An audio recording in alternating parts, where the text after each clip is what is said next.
गति 100 शब्द प्रति मिनट। डिक्टेशन शुरू होगा 5 सेकेंड बाद। Ready, start.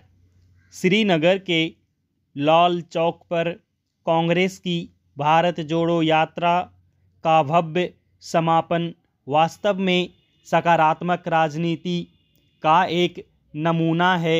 जोड़ने की मनोकामना वाली यह सकारात्मक राजनीति कश्मीर में जाकर अब संपन्न होती है तो पूरे देश और विदेश तक इसका संदेश पहुंचता है।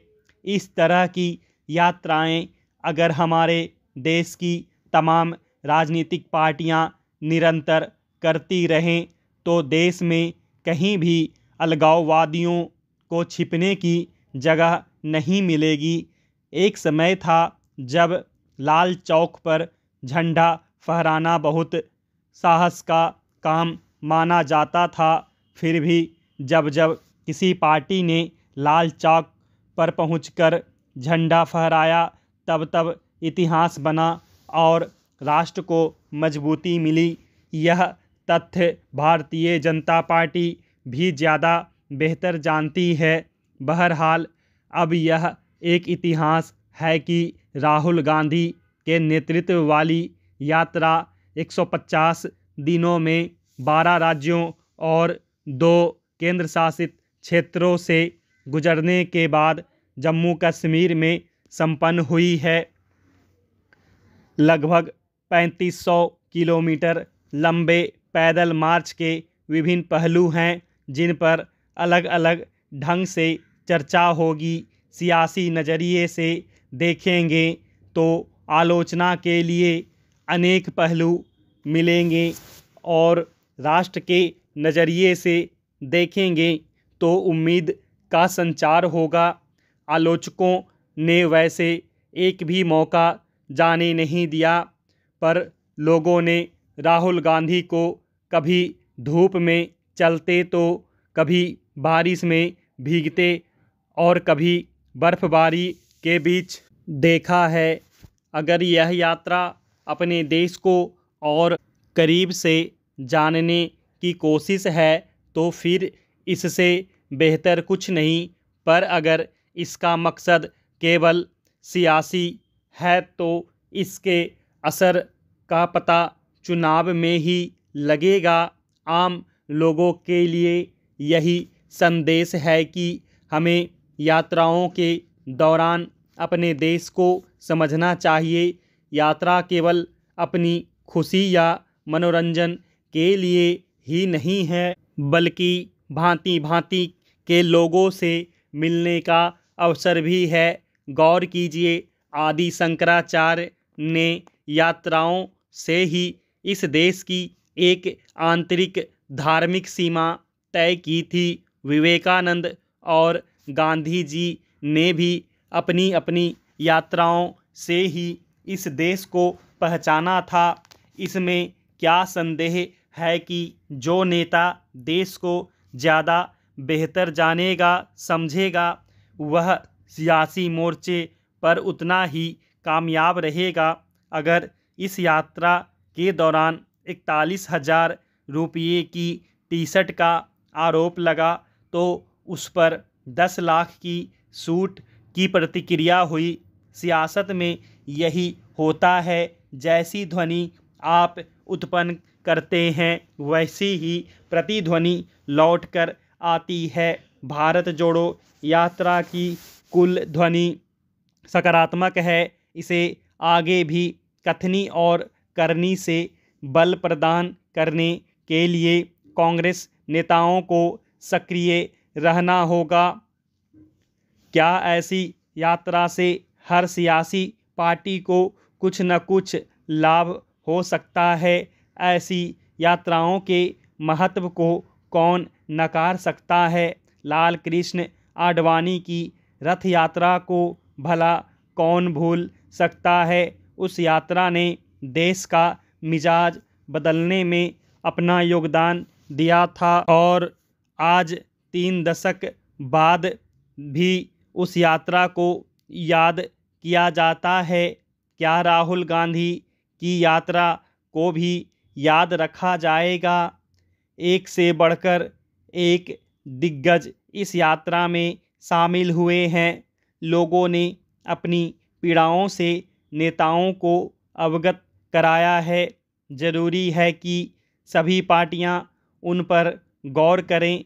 तमाम सत्ताधारी पार्टियों को देखना चाहिए कि इस यात्रा में आम लोगों ने नेताओं से मिलकर क्या शिकायतें की हैं। इस यात्रा का व्यापक सुफल तो तभी है जब लोगों की शिकायतों के समाधान की दिशा में पार्टियां अपने अपने राज्यों में तेज़ी से कदम बढ़ाएं। समय कम है, चुनाव पास आ रहे हैं।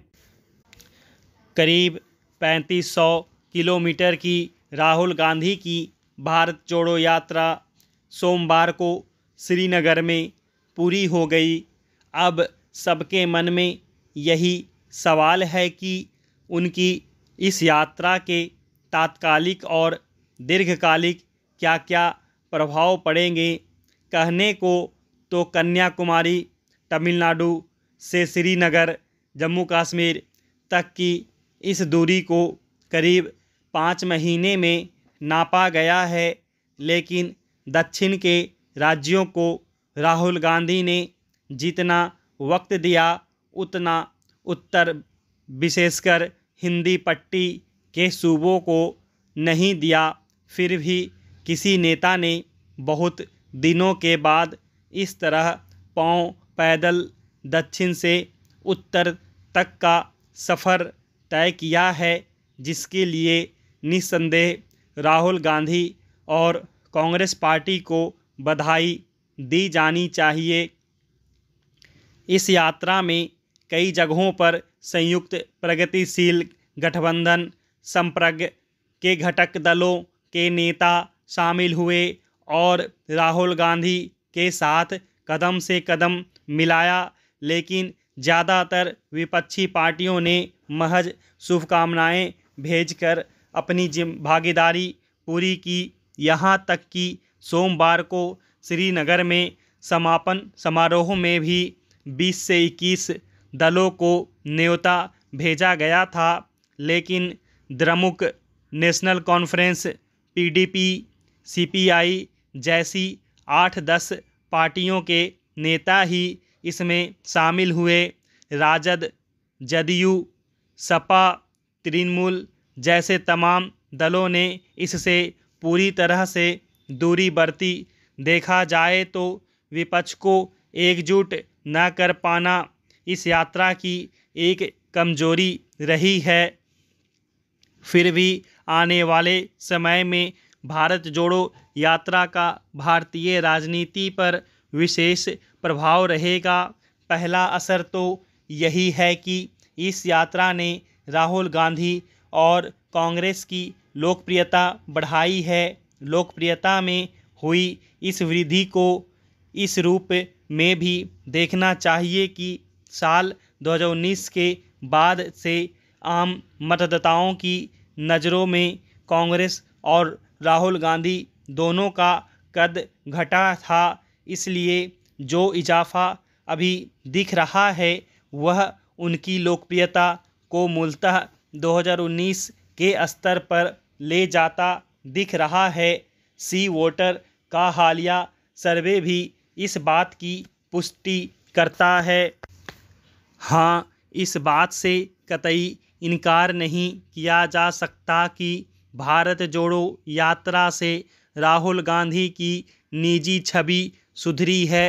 पहले उनके बारे में आम धारणा यही थी कि वह गंभीर नेता नहीं हैं और लगातार मुद्दों से भटकते रहते हैं। यहाँ तक कि अपनी पार्टी के कार्यकर्ताओं के लिए भी वह मुश्किल से समय निकाल पाते हैं। इस बात को ज़ोर शोर से प्रचारित किया जाता था, मगर इस यात्रा ने उन्हें इस धारणा को बदलने का मौका दिया, जिसमें वह सफल हुए।